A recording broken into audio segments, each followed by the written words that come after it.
Hola, yo soy Charmaine Soy Tony Samal Smith. y servimos en la Comunidad de Cristo, en la teología y como especialistas en la Escritura. Todo se trata del contexto. Esta es una clave importante para interpretar las Escrituras, pero la comprensión en el contexto para esta discusión también es importante. En muchos países donde la Comunidad de Cristo tiene presencia, los cristianos están discutiendo temas relacionados a la homosexualidad. Se está prestando atención particular a dos temas: matrimonios del mismo sexo o género, ordenación de individuos quienes están en relaciones del mismo sexo o género. A menudo se cita la Escritura en esta discusión, a veces a favor y a veces en contra. Se nos ha pedido proporcionar un corto estudio de 7 pasajes bíblicos usados con frecuencia en esta discusión.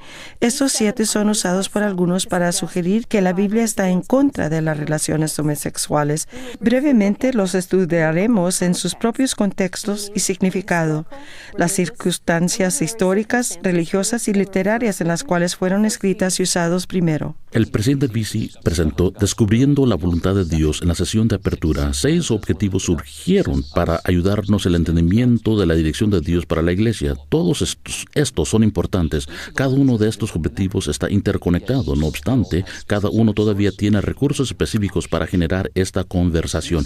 En esta sesión nos enfocaremos particularmente en la Escritura. Estudiaremos y analizaremos estos 7 pasajes con la ayuda de la razón y la tradición.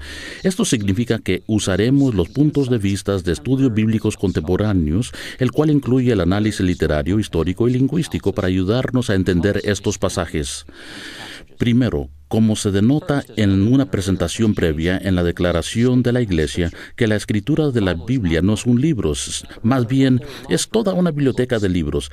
Estos fueron escritos durante un periodo de 1100 años por al menos 62 autores diferentes. Por consiguiente, muchos entendimientos diferentes del mundo, de Dios, de la humanidad y de las normas sociales y sexuales son representados por estos autores. Sorprende un poco entonces que la pregunta de relevancia a menudo surge cuando intentamos usar la Biblia para tomar decisiones hoy día. No es una pregunta de que si el Dios del Antiguo Testamento y Nuevo Testamento es aún relevante hoy en día, porque al respecto encontramos que ambos, el Antiguo Testamento y Nuevo Testamento, son testigos confiables del carácter y el deseo de Dios, pero sí el entendimiento cultural del milenio pasado pueden ser autoridades definitivas para las preguntas que nosotros enfrentamos. Así que un par de preguntas para recordar mientras analizamos nuestros 7 textos son: ¿qué tipos de comportamientos o relaciones estaban describiendo estos textos? ¿Y estamos hablando de los mismos comportamientos o relaciones hoy en día? Nuestra tarea principal es ayudarte con la primera pregunta. Luego te invitaremos a reflexionar juntos en la segunda pregunta. Esta es similar a la discusión que completaste en sesiones previas, según las leyes de los antiguos esclavos israelitas. La Escritura es esencial para la Iglesia. Para nosotros, la Escritura es una forma muy efectiva y muy probada por el tiempo para la conexión con Dios individualmente y así como toda la Iglesia. Creemos que la lectura e interacción con la Escritura, también aprender cómo usarla responsablemente, son prácticas esenciales para cada miembro de la Iglesia. Por eso nos complace presentar este estudio breve de algunos textos de Escritura de interés a la Iglesia.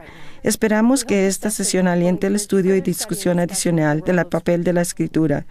Creemos que esto puede jugar un papel constructivo y de crecimiento y desarrollo, para así abrirnos a sí mismos para discernir la voluntad de Dios.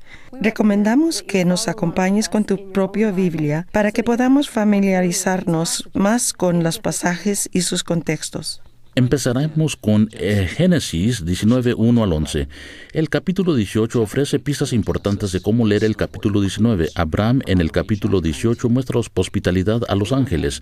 En el capítulo 19, Lot también muestra hospitalidad a los ángeles, pero la escena en este capítulo tiene un contraste agudo porque la gente de la ciudad tienen ideas diferentes de cómo dar la bienvenida a los visitantes. En el 18:20 leemos: por cuanto el clamor contra Sodoma y Gomorra se ha aumenta más y más, en el pecado de ellos se ha agravado en extremo. La palabra clamor en el Antiguo Testamento a menudo es usado para describir el llanto de aquellos quienes están siendo oprimidos económicamente o amenazados injustamente por los demás. Ver Éxodo 22, 23 al 24 y 3, 7 al 9, como ejemplos de un uso relacionado a esta palabra clamor. En Génesis 19 nos relata la llegada de los dos ángeles a la ciudad de Sodoma. Lot, sobrino de Abraham, los invita a quedarse con él. Los ángeles contestaron que pasarían la noche en la plaza del pueblo. Lot sabe que las personas de la ciudad no eran de confianza, así que insistió a los ángeles a no quedarse en la plaza, sino que se hospedaran en su casa. Al caer la noche, los hombres del pueblo se reunieron como una muchedumbre alrededor de la puerta de Lot. El texto dice que ellos querían conocer a los dos visitantes, lo cual es un eufemismo para tener sexo con, y en este contexto, violar. Dos aspectos de la antigua cultura del cercano oriente son importantes para el entendimiento de la historia. Número uno, lo primero es que las personas del antiguo cercano oriente pensaban que la hospitalidad con los extraños era una obligación absoluta. Número dos, las mujeres eran consideradas socialmente inferiores a los hombres en esta época y típicamente vistas como propiedad. De modo que para los hombres de Sodoma, violar a estos visitantes masculinos era degradarlos al mismo estatus de las mujeres. Ellos intentaron este violento acto como una forma de mostrar poder sobre los visitantes, humillarles y subyugarlos. Para los oyentes antiguos de la historia, los hombres de Sodoma habrían sido vistos como malvados porque primero se rehusaron a tratar bien a los visitantes y porque intentaron degradar y a los dos visitantes queriéndolos violar. En la historia de Sodoma podemos ver cuánto las personas del antiguo cercano oriente valoraban el código de hospitalidad con los extraños. Lot ofreció a sus hijas a la multitud en lugar de sus invitados. Esta acción es repulsiva para nosotros en muchos niveles. Quizás es por eso que José Smith lo quitó de su interpretación del Génesis en la versión inspirado. Pero sí nos muestra que en el mundo social de Lot cuidan de los visitantes. Una vez que se hospedan bajo el techo de alguien, era una obligación social inviolable. La interpretación de esta historia ilustra bien cómo la Biblia es una biblioteca compuesta de libros con autores muy diferentes en circunstancias muy diferentes. Los escritores bíblicos, quienes conocían la historia de Sodoma y Gomorra, la leyeron e interpretaron de manera diferente el uno del otro. Recordando Génesis 18:20, Dios escucha el clamor en contra de Sodoma, el cual comentamos en el Antiguo Testamento. Indica que un grupo de personas están siendo oprimidos. Con esto en mente, es interesante ver que un profeta más tarde recordó el pecado de Sodoma como exactamente eso, la explotación económica de los pobres. Ezequiel dice que el pecado de Sodoma fue la soberbia saciedad de pan y abundancia de ociosidad y un fracaso para ayudar a los pobres y al necesitado. Otros profetas, como Isaías y Jeremías, llamaron a Jerusalén Sodoma, la cual usaron como una metáfora despreciativa de una ciudad dada a abusar e idolatrar. Generalmente, otros escritores bíblicos usaron Sodoma como un tipo de sinónimo o epónimo de el juicio divino. La única excepción está en Judas, versículo 7 en el Nuevo Testamento. De las 5 diferencias cercanas a Sodoma en la Biblia, Judas, versículo 7, es el único que resalta la naturaleza sexual del pecado de Sodoma, pero consideramos a Judas en detalles más adelante. Para resumir brevemente, este texto trata sobre las maldades de oprimir a los extraños y extranjeros, lo cual es un tema consistente en toda la Biblia. Veamos Levítico 18:22 y 20:13. El siguiente texto dice así, Levítico 18:22 dice: No te echarás con varón como con mujer, es abominación. Levítico 20:13 dice: Si alguno se ayuntare con varón como con mujer, abominación hicieron. Ambos han de ser muertos. Sobre ellos será su sangre. Levítico es parte de la ley o Torá, el cual incluye los primeros 5 libros del Antiguo Testamento. Los estudiosos de la Biblia por casi 200 años han observado que los primeros 5 libros de la Biblia hebrea no son el producto de un autor, sino de muchos autores escribiendo durante siglos. Estos libros son como una colcha de retazos gigantes tejidos juntas de muchas tradiciones. Estas son cruciales para el entendimiento judío, incluso hoy en día. Estas, además, son informativas para los cristianos, aunque las leyes y restricciones contenidas en estos no han sido consideradas la normativa para el discipulado cristiano desde el tiempo en el propio ministerio de las enseñanzas de Jesús. Él a menudo las desafía. Estos fueron establecidos concretamente como no vinculantes de la iglesia primitiva, Gálatas 2, 1 a 10, en el año 56 EC, aunque la controversia de guardar la ley continuó durante otra generación. Los 2 pasajes del Levítico están en una sección del libro. Los expertos lo llaman el Código de Santidad. El Código de Santidad se encuentra en Levítico 17, 1 a 26:46 y junto con una fuente sacerdotal son los 2 recursos principales que componen al Levítico. El recurso sacerdotal es una de las principales fuentes de los primeros 4 libros del Torá, desde el Génesis hasta Números. Esta fuente estaba especialmente interesada en el orden y pureza, cosa que importaban a los sacerdotes. Un texto del recurso sacerdotal es la historia de creación en Génesis 1, lo cual característicamente tiene un estilo muy ordenado y repetitivo.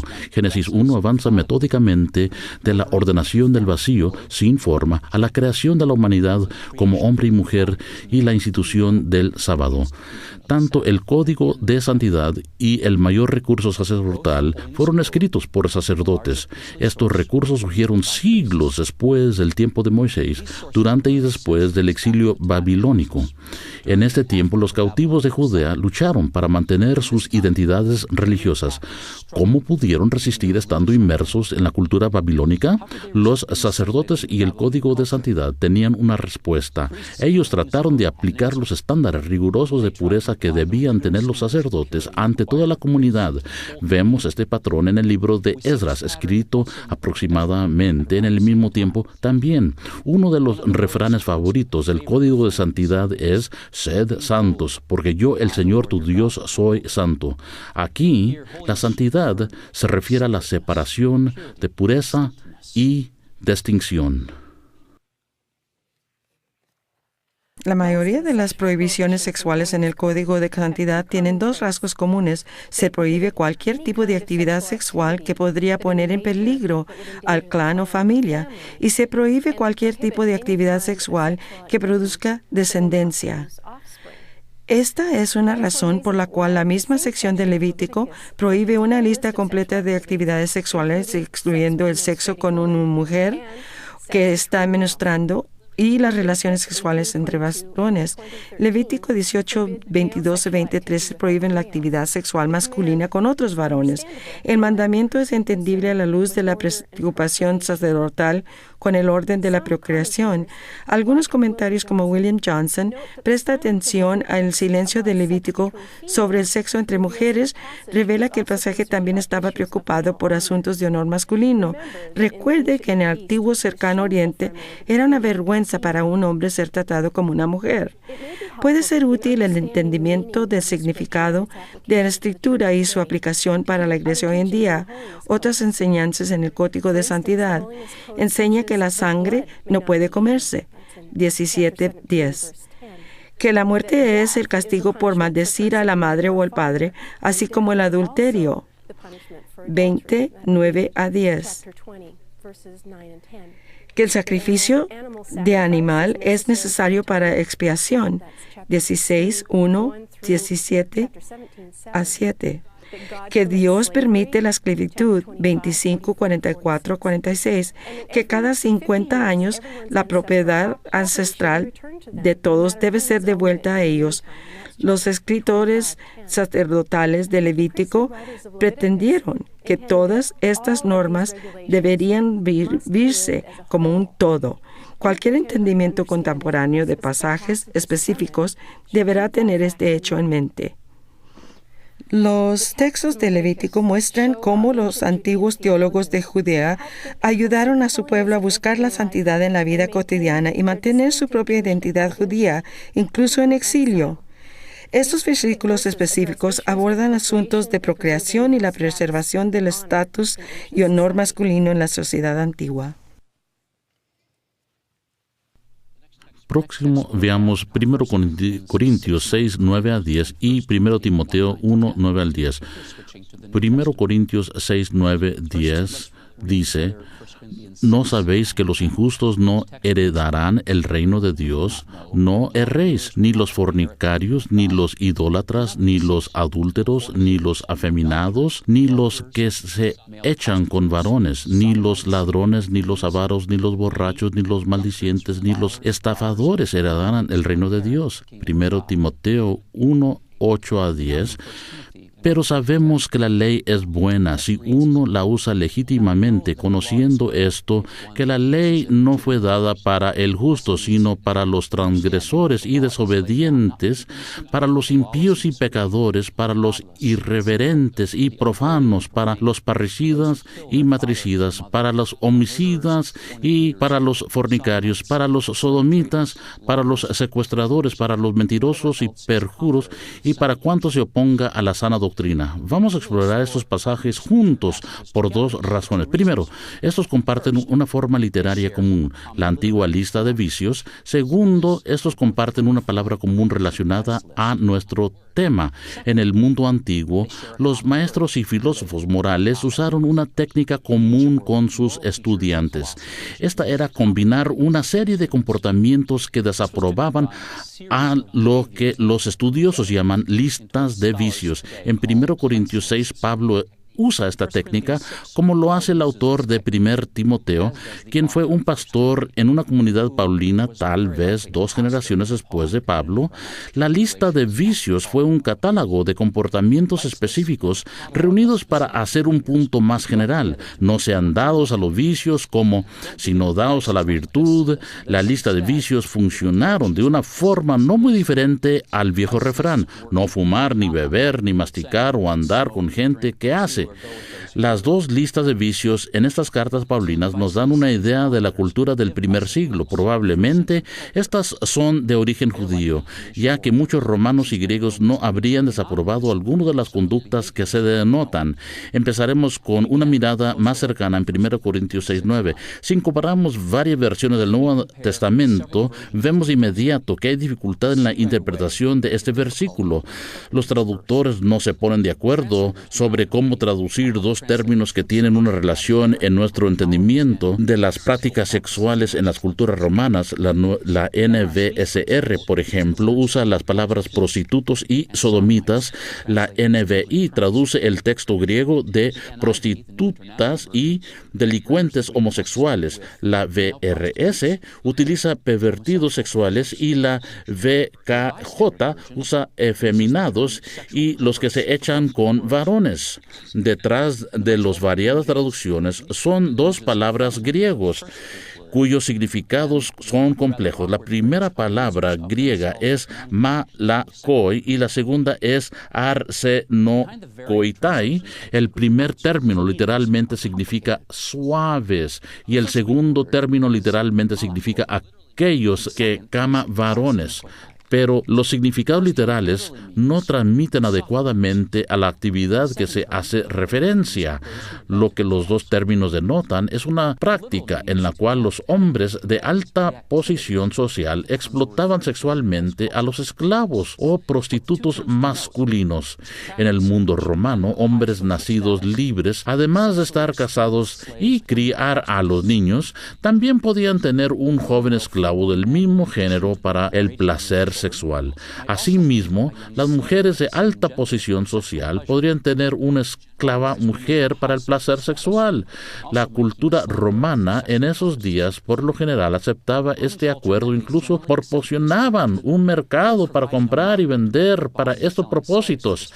Además, los niños capturados en campañas militares a veces eran castrados y vendidos como esclavos sexuales. Podrá ver esta práctica en 1 Timoteo 1:10, en el cual el término arsenokoitai es seguido por comerciante de esclavos. Este tipo de relaciones del mismo sexo era exclusivamente sobre la explotación del débil por el rico y el poderoso. Además de esta práctica también había varones prostitutos quienes podían estar disponibles para el élite poderosa nacida de cualquier género. La palabra malakoi puede referirse a ellos cuando tomaron el papel pasivo con otro hombre. En general, los estudios actuales en las dos palabras en 1 Corintios 6:9 generalmente sostiene que esas dos palabras se refieren a la prostitución masculina y el uso de niños esclavos por hombres mayores y ricos. Algunas tradiciones del Nuevo Testamento usan el término homosexual para cualquiera de estos términos. Esta traducción, no obstante, es problemática basada en nuestro actual conocimiento del mundo social de Pablo. El mundo greco-romano no tenía una palabra o concepto de homosexualidad como una orientación. Por lo tanto, los términos bíblicos no están refiriéndose a una orientación, así como lo conocemos hoy en día, sino a una exhibición de poder y explotación. El uso de la lista de vicios como un todo en 1 Corintios 6 y 1 Timoteo llama a los primeros lectores a dejar atrás las conductas abusivas de explotación, violentas y antisociales por el bien del reino de Dios. El próximo texto es Romanos 1:26 al 27. Por esto Dios los entregó a pasiones vergonzosas, pues aún sus mujeres cambiaron el uso natural por el que es contra naturaleza, y de igual modo también los hombres, dejando el uso natural de la mujer, se encendieron en su lascivia unos con otros, cometiendo hechos vergonzosos, hombres con hombres, y recibiendo en sí mismos la retribución debido a su extravío. Esta versión es la VRS, una traducción sencilla del texto griego. La carta a los romanos es la única en el Nuevo Testamento porque es un solo argumento sostenido. Es retórico así como teológico.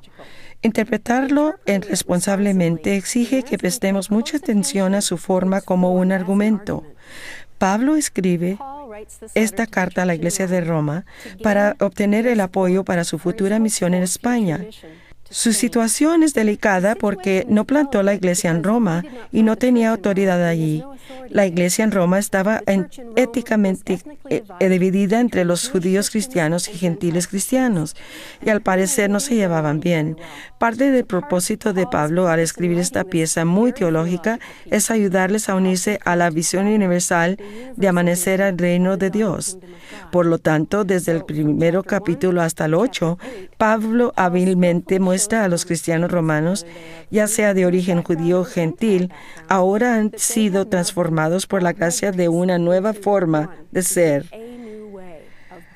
Ahora, pues, ninguna condenación hay para los que están en Cristo Jesús. Romanos 8:1. Romanos 1:26-27 es una pequeña pieza de argumento que va del 1:18 hasta 3:20. El argumento de Pablo avanza en 4 pasos. Paso 1, del 1:18 al 32. Es una descripción de la idolatría gentil y sus efectos.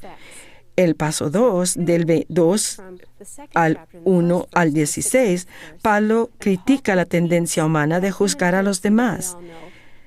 En el paso 3, capítulo 2, 17 al 3, 8, Pablo deja hablar a los gentiles cristianos para dirigirse a los judíos cristianos y argumenta que a pesar de sus ventajas, los judíos no son moralmente superiores a los gentiles.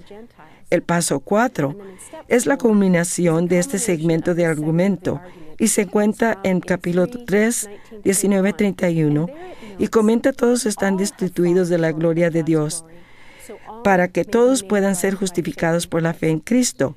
El distanciamiento humano universal ha sido corregido por el acto universal de salvación de Dios en Cristo.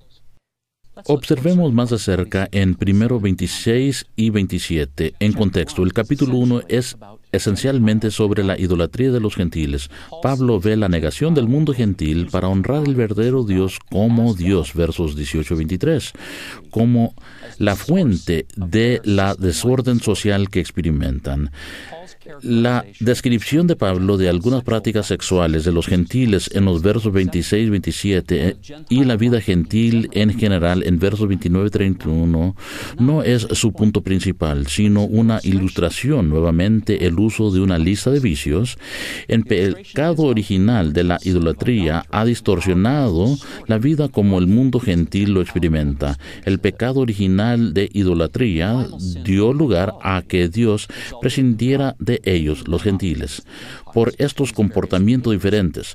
Pablo ve los comportamientos no como la causa del juicio, sino como el resultado de este. Ya que los gentiles no honraron al verdadero Dios, Dios los entregó a sus deseos. En los versos 26 al 27, Pablo comparte el rechazo de su cultura judía del primer siglo de la actividad sexual del mismo género. En contraste, la actividad el cual es contranatural, con eso la cual es pecado, literalmente el uso natural. Este verso es el único verso en la Biblia que hace referencia a la actividad sexual entre mujeres.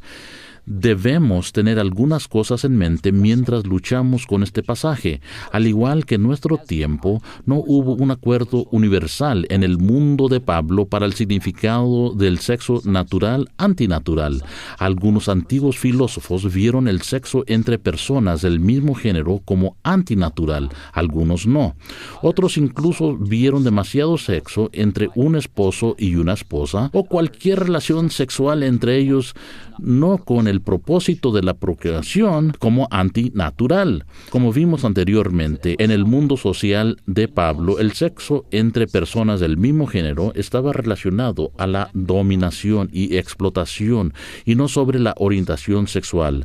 Romanos 1, 26 y 27 no se puede separar de la lista de vicios en los versos 29-31.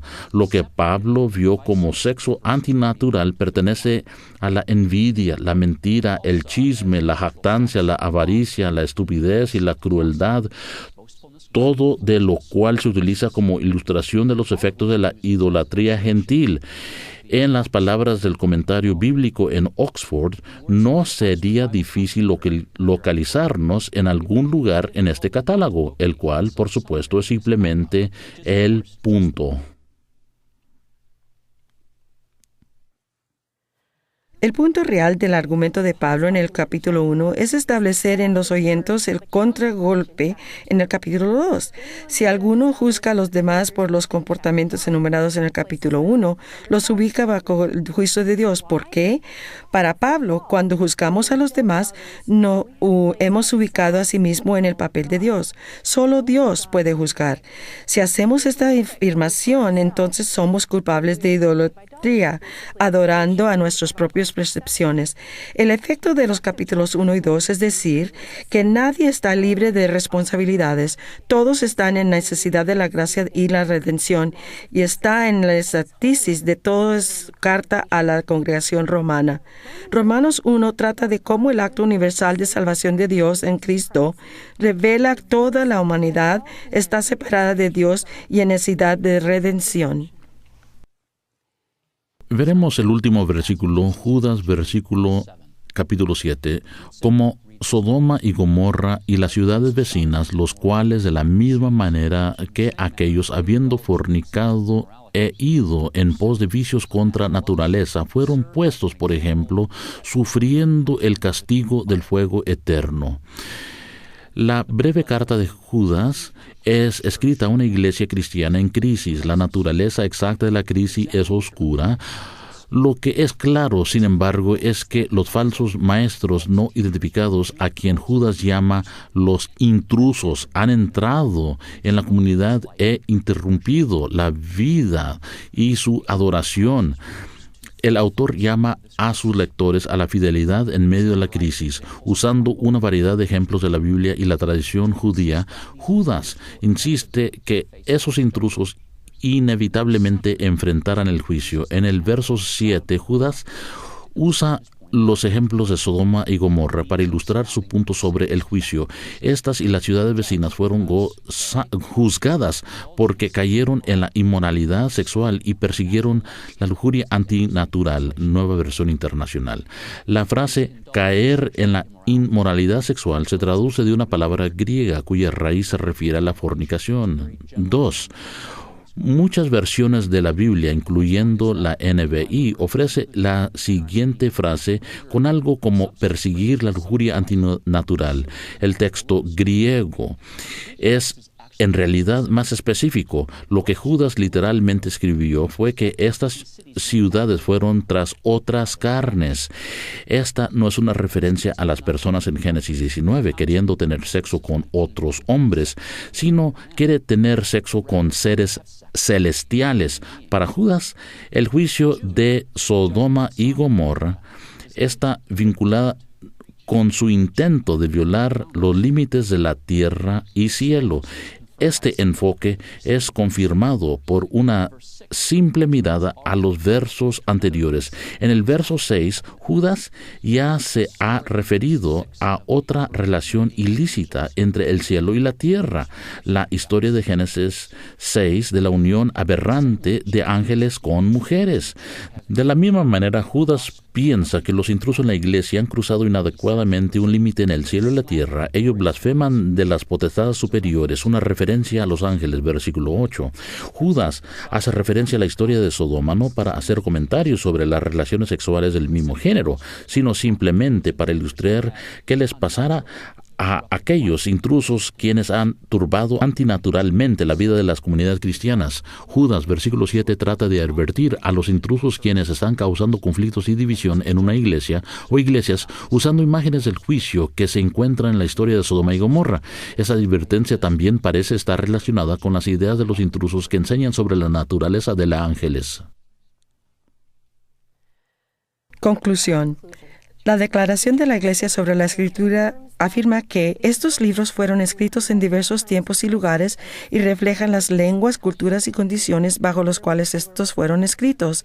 La revelación de Dios a través de la Escritura no viene a nosotros separada de la humanidad, de los escritores, sino en y a través de esa humanidad. En ese espíritu hemos intentado proporcionarle una visión más amplia de las circunstancias y las tensiones de esos pasajes, utilizando los mejores estudios disponibles en la historia bíblica y exégesis. Nuestro objetivo ha sido ayudar a descubrir lo que los autores de la Biblia estaban diciendo y lo que las audiencias estaban escuchando en sus propios tiempos y circunstancias. En nuestra cultura, tiempo, es muy fácil elegir simplemente un pasaje de la Biblia sin conexión con el libro del que es parte y lo usamos como si fuese una verdad evidente e independiente. Este enfoque a veces es seguido del por qué se piensa que la Biblia contiene palabras directamente de la boca de Dios en vez de cómo lo entendemos en la comunidad de Cristo, la experiencia humana de los autores. En el modelo presentado por el presidente de BC, la Escritura es uno de los lentes que usamos para entender la voluntad de Dios. Como iglesia, no damos a la Escritura la última autoridad, así silenciando la importancia igualmente de los demás lentes. Esto no niega o devalúa la Escritura, por el contrario, tal como es expresada en sección 163 de Doctrinas y Pactos, la Escritura es un testigo indispensable de la fuente eterna de la luz y verdad. La Escritura merece nuestra más cuidadosa atención. De esta manera, como una comunidad de fe, podemos abrirnos a sí mismo a la palabra viva, Jesucristo, que a través de nuestros textos sagrados implacablemente habla del amor y la gracia de Dios para nosotros. Que Dios nos bendiga a medida que buscamos un mayor entendimiento y dirección.